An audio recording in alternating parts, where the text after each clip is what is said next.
Good evening and once second welcome back to my channel. সবাইকে আমার ব্লগে অনেক অনেক স্বাগত জানাই। তো আজকে চলে এসেছি কাশ্মীর ব্লগ পার্ট 3 নিয়ে, মানে আমাদের থার্ড ডে ট্রিপ, সেটা হচ্ছে গুলমার্গের উদ্দেশ্যে যেদিন আমরা বেরিয়ে পড়েছিলাম। প্রথমেই বলে রাখি, আমরা 8 তারিখ 8 মার্চের জন্য আমরা গন্ডোলা রাইড বুক করেছিলাম ফেজ 1-এর।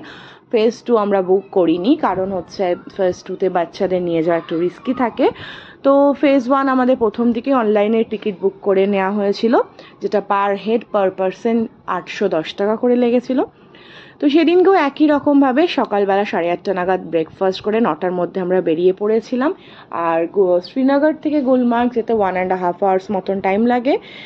তো এখন দেখো অন দ্য ওয়ে, প্রায় গুলমার্গের কাছাকাছি চলে এসেছি। এখানে ওরা ছেড়ে দেবে গন্ডোলা রাইডের কাছে, এবং তারপরে সেখানে আমরা গন্ডোলা রাইডের জন্য বেরিয়ে পড়বো। তো এই রাস্তাটা মানে অসাধারণ। ও তার আগে বলে রাখি, এই রাস্তাটা যাওয়ার আগে কিন্তু কিছুটা আগেই আমরা গামবুটস নিয়ে নিয়েছিলাম, যেহেতু পুরো স্নো আছে। স্নো থাকলে তোমাদের গামবুটস ইউজ করতেই হবে। আর রাস্তাটা দেখে বুঝতেই পারছো কতটা সুন্দর। গুলমার্গ মানে যতই বলবো ততই কম হবে, খুবই সুন্দর। তো দেখতেই পাবে কিছুক্ষণের মধ্যে আমরা পৌঁছে যাচ্ছি গন্ডোলা রাইডের কাছে। ফাইনালি কিন্তু আমরা প্রায় পৌঁছে গেছি। কিছুটা আগে কিন্তু প্রায় 1 কিলোমিটার আগে কিন্তু গাড়ি দাঁড় করিয়ে দেবে, এবং সেখান থেকে তোমাদের হেঁটে যেতে হবে। আর অপশানে আছে তোমাদের স্লেজ কার, যেগুলো তোমরা নিয়ে মানে বাচ্চাদের স্পেশালি নিয়ে যেতেই পারো।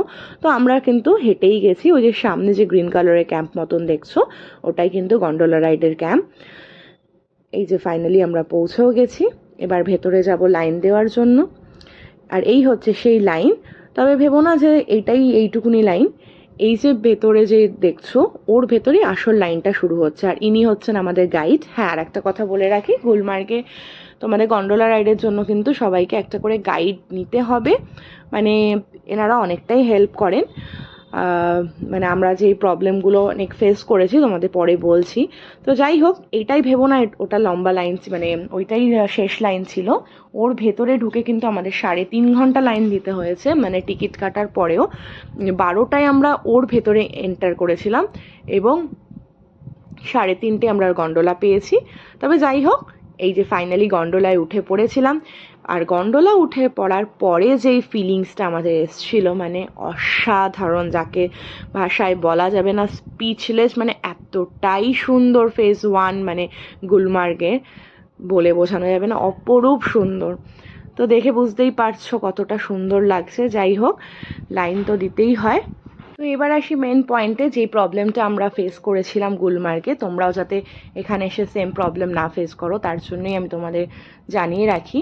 সেটা হচ্ছে, গুলমার্গে যখনই ফেজ 1-এ পৌঁছাবে, যদি তোমরা উইদিন 2:30 বা 3 o'clock পৌঁছাও, তোমরা টার্গেট রাখবে যে 4টের মধ্যে ওখান থেকে ব্যাক টু গন্ডোলা করে যেন নিচে চলে যাওয়ার। কারণ আমাদের ক্ষেত্রে যেটা হয়েছিল, আমরা যেহেতু 3.5 ঘন্টা লাইন দেওয়ার পর 3:45 ওখানে পৌঁছাই, এবং একদম ওপরে যেহেতু সূর্যটা ঠিক 4:30-এর মধ্যে ডুবে গেল, মানে সানসেট হয়ে গেল। আর সানসেট হওয়ার সাথে সাথেই বরফের মধ্যে, মানে সাথে সাথে ওয়েদার চেঞ্জ হয়ে গেল, -2 থেকে -5 ডিগ্রি হয়ে গেছিলো। এবং এক্সট্রিম, বুঝতেই পারছো, -2 -5 মানে এক্সট্রিম ঠান্ডা, প্রচণ্ড একটা চিলিং এফেক্ট শুরু হয়ে যায় সাথে সাথে, এবং যার ফলে বাচ্চাদের প্রচণ্ড প্রবলেম হয়।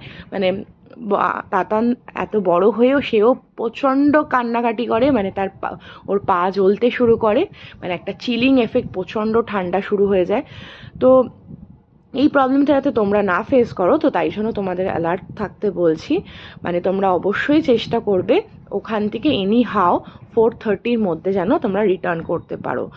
তো আমাদের প্রবলেমটা কি হয়েছিল, আমরা 3:45 পৌঁছেছিলাম, এবং আমাদের এই ব্যাপারটা কেউ অ্যাওয়্যারও করে দেয়নি, আমরা জানতাম না। তো আমরা ফটো তুলতে বিজি ছিলাম। আর একটা ভালো জিনিস যেটা আমরা করিনি, সেটা হচ্ছে ওখানে কোনো স্পোর্টস আমরা করিনি। তো সেটা একটা ভালো পয়েন্ট ছিল। আমি তোমাদেরও সাজেস্ট করবো ওখানে কোনো স্পোর্টস না করে সোনমার্গে করতে পারো। তো এটাই অ্যাকচুয়ালি একটা প্রবলেম, আমরা থ্রু আউট দ্য ট্রিপ যেটা প্রবলেম ফেস করেছিলাম গুলমার্গে। আদারওয়াইজ খুব ভালো ট্রিপ এটা ছিল। গুলমার্গ হচ্ছে প্রচণ্ড সুন্দর, দেখে বুঝতেই পারছো। এবং তারপরে আমরা ওখানে কিছুক্ষণ কাটানোর পর লাইন দিয়ে আবার ব্যাক করি, কিন্তু তখন আর কি এক্সট্রিম ঠান্ডা পড়ে গেছিলো, ওটাই একটা প্রবলেম। আর এই দেখো, গল্প করতে করতে ফাইনালি কিন্তু আমরা পৌঁছেও গেছি কংডোরি ফেজ 1-এ কতটা সুন্দর আশা করি বুঝতেই পারছো, মানে পুরো স্বপ্নের মতন। আর এই যে জায়গাটা দেখছো এটা হচ্ছে কিন্তু আবার ব্যাক যাওয়ার জায়গা। তো এই ছিল আজকের মতন গুলমার্গ ট্রিপ। কেমন লাগলো অবশ্যই কমেন্টে জানিও। টাটা। আর হ্যাঁ, যদি আমার এই ব্লগটা তোমাদের ভালো লেগে থাকে তো প্রত্যেক দিনের মতন আজকেও বলছি, ব্লগটা একটুখানি লাইক শেয়ার সাবস্ক্রাইব করতে ভুলো না। আর কালকে ঠিক এই সময় আবারও আসছি সোনমার্গ ব্লগ নিয়ে। ততক্ষণের জন্য সবাই খুব ভালো থেকো, সুস্থ থেকো। চলো।